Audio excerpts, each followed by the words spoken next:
کہ کسی طرح سے کسی کو ایسا نہیں پہنچانا ہے، لیکن آج ہم ہیں کہ ہم جان جان کر کے لوگوں کا مال چھوڑ رہے ہیں، لوگوں کی جائیداد خرچ کر رہے ہیں، لوگوں کو جو ہے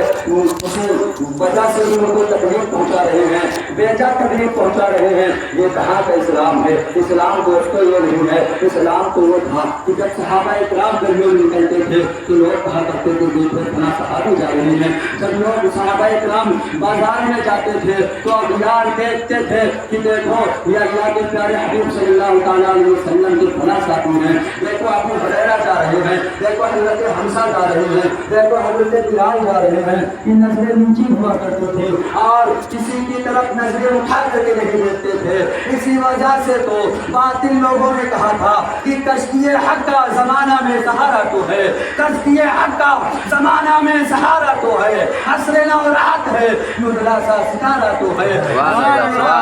دھندلا سا ستارہ تو ہے۔ وہ زمانہ میں معزز تھے مسلمان ہو کر، وہ زمانہ میں معزز تھے مسلمان ہو کر، اور ہم خار ہوئے تاریخ قرآن ہو کر، اور ہم خار ہوئے تاریخ قرآن ہو کر۔ محترم حضرات، ایک مرتبہ اور گنگن کا درود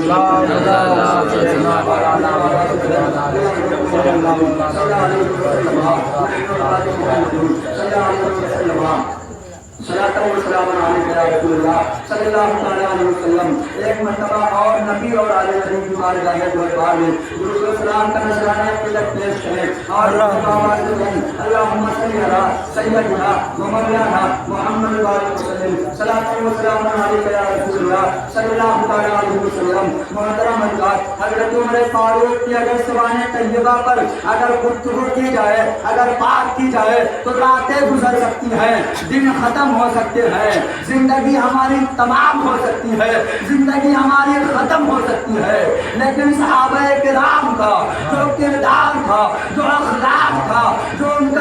ان کی سیرت طیبہ تھی، اگر ان پر بات کیا جائے تو سمندر کا پانی خشک ہو سکتا ہے، جو قلم ہے وہ ختم ہو سکتے ہیں، لیکن صحابہ کرام کی جو تاریخ تشریف ہے وہ کبھی ختم نہیں ہو سکتی ہے۔ اسی وجہ سے تو اللہ کے پیارے حبیب صلی اللہ تعالیٰ علیہ وسلم ارشاد فرماتے ہیں الصحابیو کالنجوم، یعنی میرے جو صحابی ہیں وہ ستاروں کے مانند ہے، تم جس کی بھی پیروی کرو گے تم ہدایت پا جاؤ گے، تم جس کی بھی اقتدا کرو گے ہدایت پا جاؤ گے۔ محترم حضرات، اگر تم حضرت ابوبکر صدیق کی پیروی کرو گے تو صدیق کے ذریعے سے ہدایت پا جاؤ گے، اگر تم حضرت عمر فاروق کے پیچھے چلو گے تو حضرت عمر فاروق کے ذریعے تم جو ہے ہدایت پا جاؤ گے، اگر تم تمام صحابہ کرام کے ساتھ پیچھے چلو گے تو تم ہدایت پر ہوگے۔ اور پروردگار عالم دوسری جگہ ارشاد فرماتا ہے صراط الذین انعمت علیہم من النبیین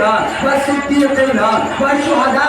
والصالحین، یعنی میں نے انعام فرمایا ہے صدیق کے راستے پر، صادقین کے راستے پر، صلحاء کے راستے پر، اور شہداء کے راستے پر، اور انبیاء کرام کے راستے پر۔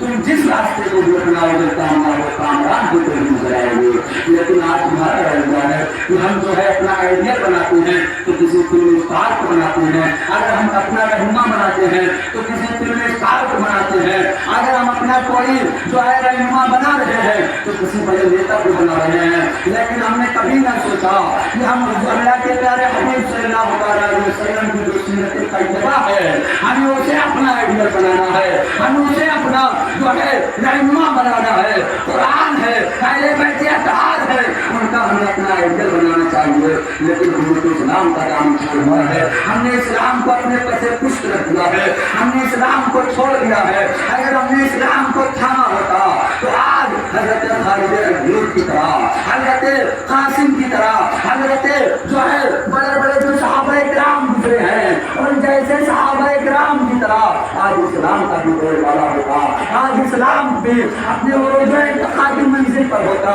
لیکن ہم نے حضرت خالد ایوب کی سوانی طیبہ کو نہ پڑھایا اپنے بچوں کو، بلکہ ہم نے پڑھایا ہے تو کیا پڑھایا ہے کہ شاہ رخ خان کیا کر رہا ہے، شاہ رخ خان نے کون سی فلم بنائی ہے، شاہ رخ خان نے کون سا لباس پہنا ہے،